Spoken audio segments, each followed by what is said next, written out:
सभी को नमस्कार। मेरी आवाज़ आ रही है? जी, आ रही है।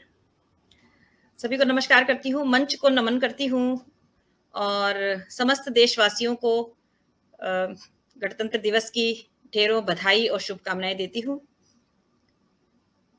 मातृभाषा संवर्धन संस्थान के सभी आयोजकों, संयोजकों को मैं अपना नमन करती हूँ, जिन्होंने मुझे यहाँ आज बुलाया और ये अवसर प्रदान किया। तो मैं अपनी एक छोटी-सी घनाक्षरी लिखी थी कुछ दिन पहले, तो वो मैं प्रस्तुत करने की आज्ञा चाहती हूँ आप लोगों से। जी, स्वागत है।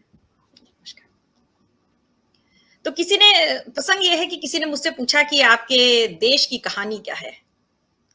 What is the story of your country?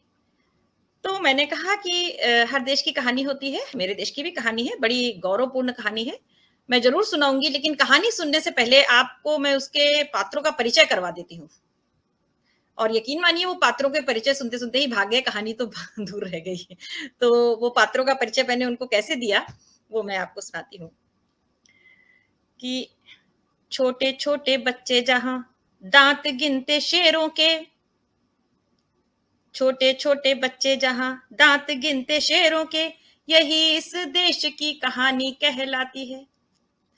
जब माएँ अपने बच्चों को अपने आँचल में छुपा के रखती हैं, उस समय एक ऐसा बच्चा था, जिसके नाम से हमारे देश का नाम भारत पड़ा। वो शेरों के दाँत गिना करता था। तो छोटे-छोटे बच्चे जहाँ दाँत गिनते शेरों के, यही इस देश की कहानी कहलाती है।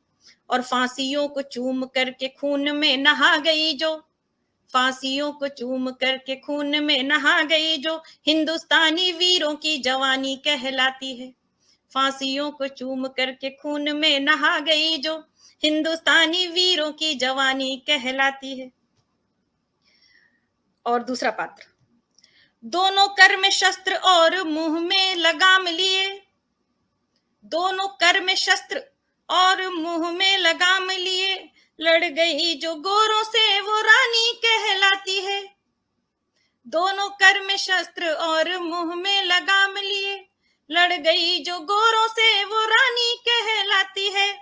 और रक्तपान शत्रुओं का करके अमर हुई जो, रक्तपान शत्रुओं का करके अमर हुई जो, झांसी वाली रानी मर्दानी कहलाती है।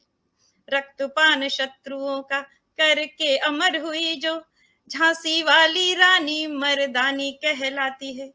और फांसियों को चूम करके खून में नहा गई जो, हिंदुस्तानी वीरों की जवानी कहलाती है।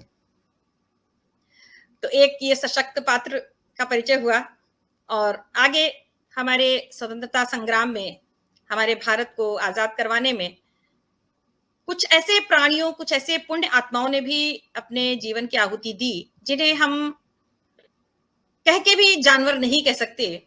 वो कुछ पुण्य आत्माएँ थीं।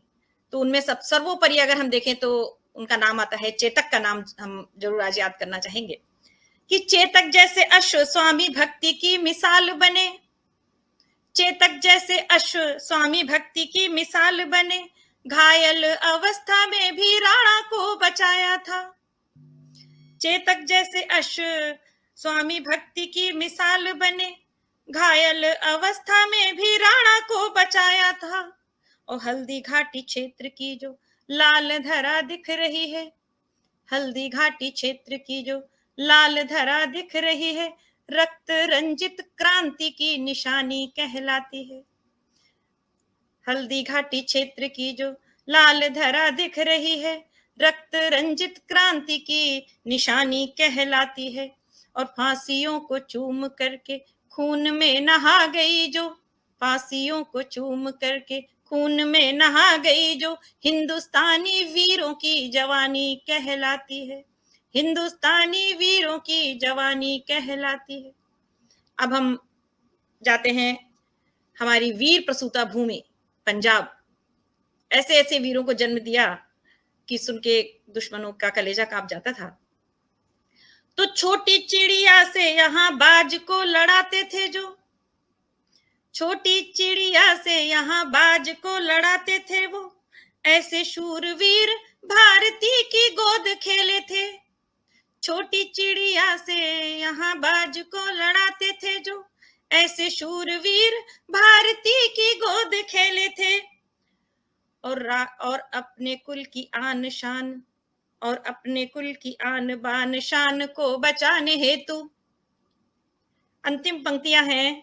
और एक ऐसी वीरांगना जिसने समस्त, सिर्फ भारत की ही नहीं, समस्त विश्व की नारी जाति का सम्मान उठाया, उनका सम्मान ऊंचा किया है, उनका नाम ऊंचा किया है।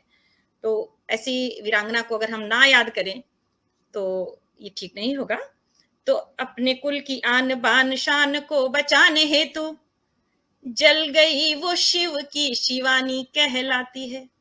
अपने कुल की आन बान शान को बचाने हेतु जल गई वो शिव की शिवानी कहलाती है।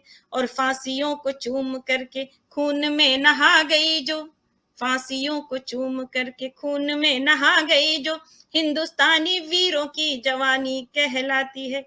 यही हिंदुस्तान की कहानी कहलाती है, यही हिंदुस्तान की कहानी कहलाती है। बहुत बहुत धन्यवाद। बहुत सुंदर खूब, बहुत सुंदर। बहुत बहुत धन्यवाद। और भारत की कहानी के विभिन्न